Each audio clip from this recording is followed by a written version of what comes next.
is Chris Zeitler, and I'm assuming you're here because you want to learn how to surf. Well, what I'm going to do is kind of give you a basic rundown of what I think is important when you're learning how to surf, some basics before you actually even get close to getting in the water. The most important thing to remember is that you want to be safe. You want to be aware at all times. Just like any other activity, the more conscientious you are, if you're driving in a car and you're not paying attention to your periphery, looking around the car and checking what's happening around you, there's a chance that you're going to get hit or get in an accident. So when you're learning to surf, when you're practicing any activity, try to be very aware. So aware of what's happening around you, aware of the board, aware of the waves. So safety is first and foremost. Another safety tip is actually checking the conditions before you go out. So when you come down to the beach, you look straight out at what's going on. You look to see if there's any choppy or brown water. That's usually an indication that there's a rip tide. You look to see if the waves are too big for you. You don't want to go out when the waves are really big. Big waves usually means very powerful, and there's a potential to knock you down, maybe knock you out of breath, maybe even knock you out. So you want to make sure that you're not going out when it's too big. Some other important things to remember is also find out what's happening in the local area where you're at. If there's any possibility for jellyfish, any possibility for any kind of pollution. Nowadays, unfortunately, there's a lot of pollution out there, so you got to be cautious with that.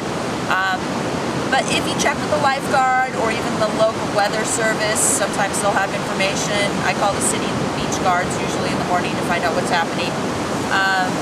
And then the next thing is you can also ask people around. So if you're new to a spot, ask somebody that you see coming out of the water if there's any special concerns that you should have about what's going on.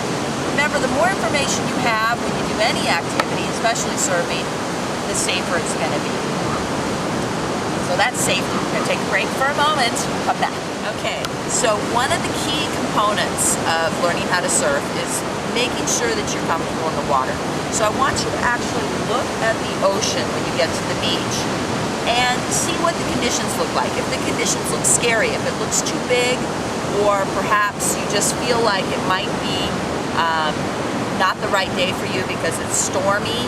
Stormy is usually when the waves are kind of all mixed up. The ideal scenario is when it's probably about shoulder to chest high and you feel like the waves are not going to be too, what's a good word for it, pounding.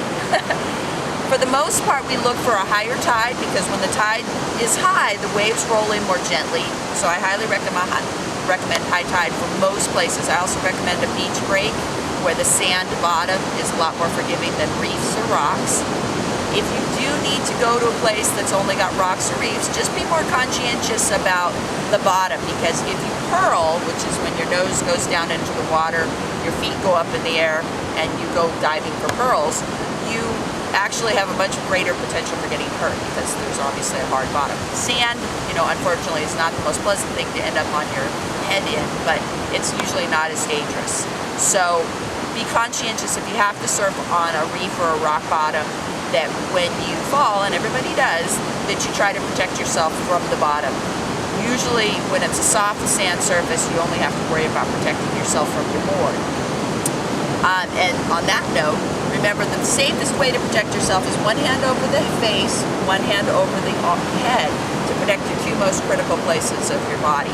So I've got well, maybe they've healed by now, but I used to have some scars on my arms from my fins and from my nose and my board actually hitting that area. But fortunately, I'd much rather have an injury on my arm than on my face or my head. So just be conscientious that the better you protect yourself when you fall off your board and you don't know where it's at, by protecting your arm over your face and your head, the more you're going to probably end up with minor injuries as opposed to severe. Let's see. So one of the things you want to remember is when you paddle out, you always want to keep your board going straight out or straight in. If you're going sideways, the wave's going to hit you and more than likely topple you into the coast. So try to make sure you go straight in, straight out, whether you're going out to get out to the surf break or whether you're coming in to ride a wave. You want to make sure you're going straight in or straight out. You You also want to paddle. So once you get set up for your wave, we'll turn you around, have you lay on your board and start to paddle. You want to get your momentum going when you go to catch a wave. If you don't have momentum going, the wave is going to hit you and just pass you by. Whereas if you're floating along at the same speed as the wave will just kind of gradually grab you and then pull you along so you get to ride it. In the beginning, you're going to do something called riding the whitewash. Riding the whitewash is basically waiting till the wave breaks and then riding the wave where it's nice and smooth. The first part of the wave is the most critical part and usually the hardest to learn how to surf on. And when it's breaking, as you get better, you'll learn how to take off when the wave is breaking and then go down the sideline of a wave on the face.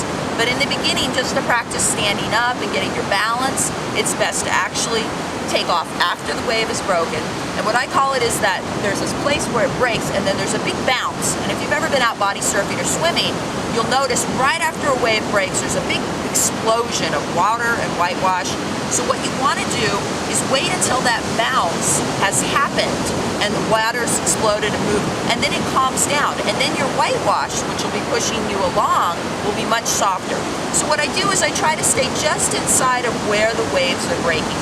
So the wave will break and then go maybe 5 to 10 feet in front of that spot to wait for your wave and make sure that the wave is actually calmed down a little bit so that when you go to take off, you get a much smoother ride. It's going to be a lot easier to balance if you've got a smooth wave to take off the ride for your first couple waves.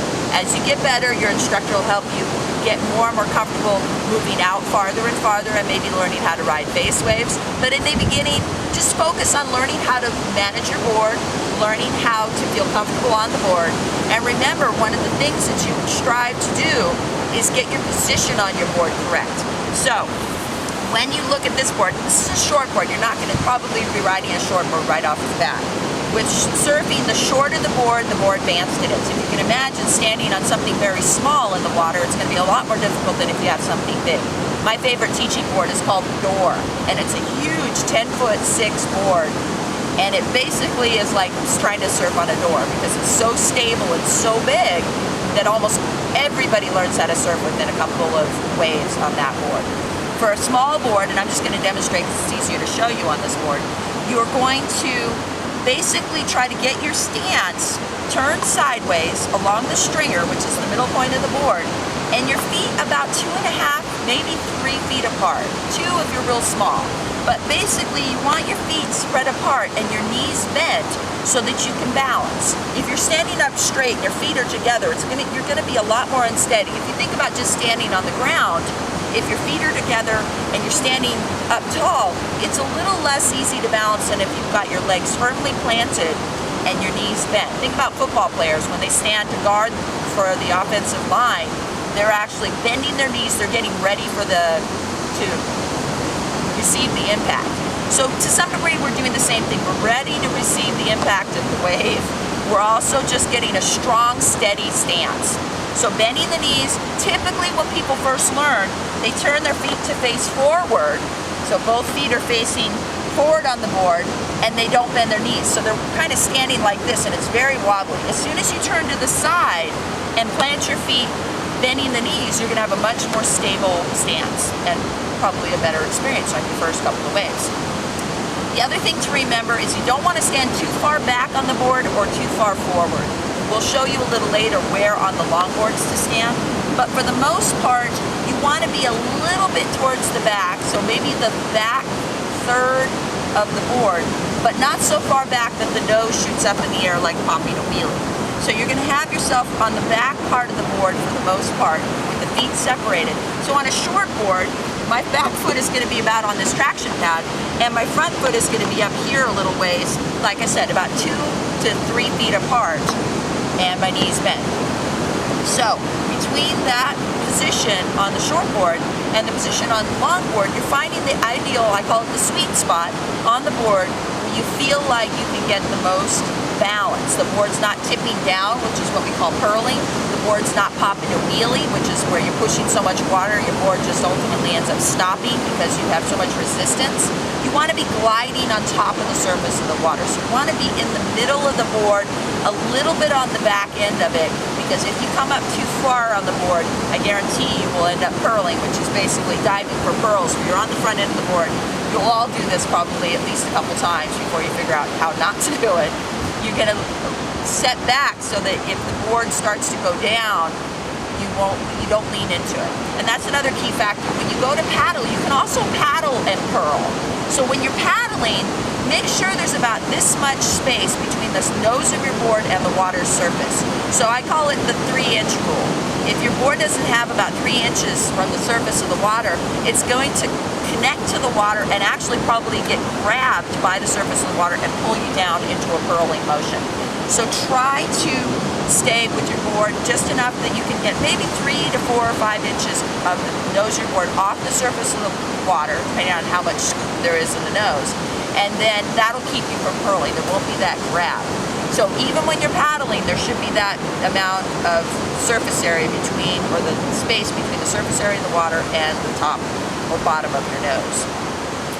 Lastly, you want to make sure that when you paddle, once again, you go straight in. If you go to the side, you're going to be real wobbly. The wave's going to hit you and it's going to tip you over. So you want to go straight in for the beach, and when you paddle out, you want to go straight out.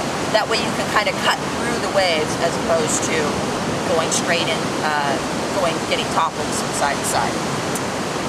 Okay, so that's a little bit about paddling, a little bit about where you're going to stand. Next, we're going to have to talk about how to get up. Give us a second, we'll get you a better board. Okay, so this is what I consider a good learning board. It's soft. In the old days, we used to call it a Doyle. Nowadays, they'll call it a fun board or a soft board. The idea here is that it's nice and thick, it's soft, and this one is about 8 feet long. So like I've said before, you want a footboard that's between 8 feet and maybe 10 feet. The shortest being maybe 7 foot. If it's much shorter than that, you're going to have a really hard time balancing. So look for a board that's got some length to it. When we want to practice getting up, you can practice on the ground. I actually took the fins off this board so that I wouldn't crush the fins when I lay it on the sand. If you've got soft fins that are really not very sensitive, you can push them into the sand and lay on the board even with fins. But I prefer to be a little on the cautious side and not worry about my fins breaking out when I practice jumping up. So this board has no fins on it for now, so that I can lay it on the sand and practice getting up. Now when you go to get up, you're going to take your hands underneath your body around here near your chest, and you're going to push up like you're doing a push-up. So you're going to lay here, you're going to push up, and then bring your legs underneath you. So you're going to bring your legs underneath you and down nice and low, and then push yourself back. Okay, so this is what it's going to look like from the side. You're going to take yourself, hands back by the chest. You're going to do basically a push-up. So start to push up. Now, if you need to, push off the knees as well. So push the arms down into the board, lift up, and bring your feet underneath you. Now notice when I brought my feet up, I brought this foot forward, this foot back, and my feet are nice and wide. When I go to stand up, I'm going to try to stay low and keep my knees bent and my arms out. If you go straight up like this, you're going to fall. If you go all the way straight with your feet like this, you're for sure going to fall. So try to stay wide and low and look forward, because you're going to surf that direction, right? So don't look this way, look that way. Your hands can face that way, knees bent. You can actually even drop this knee in a little bit to kind of guide you that direction. That's all there is to it. Okay, to put on the leash. So you're going to take your leash, it's going to be Velcro, you're going to take it and put it on the back leg. So whichever leg is on the back of your board, you're going to put the leash around the ankle, wrap it tight, and make sure that the back portion of the leash is facing behind you, so that when you stand up, you don't have the leash getting caught underneath your foot.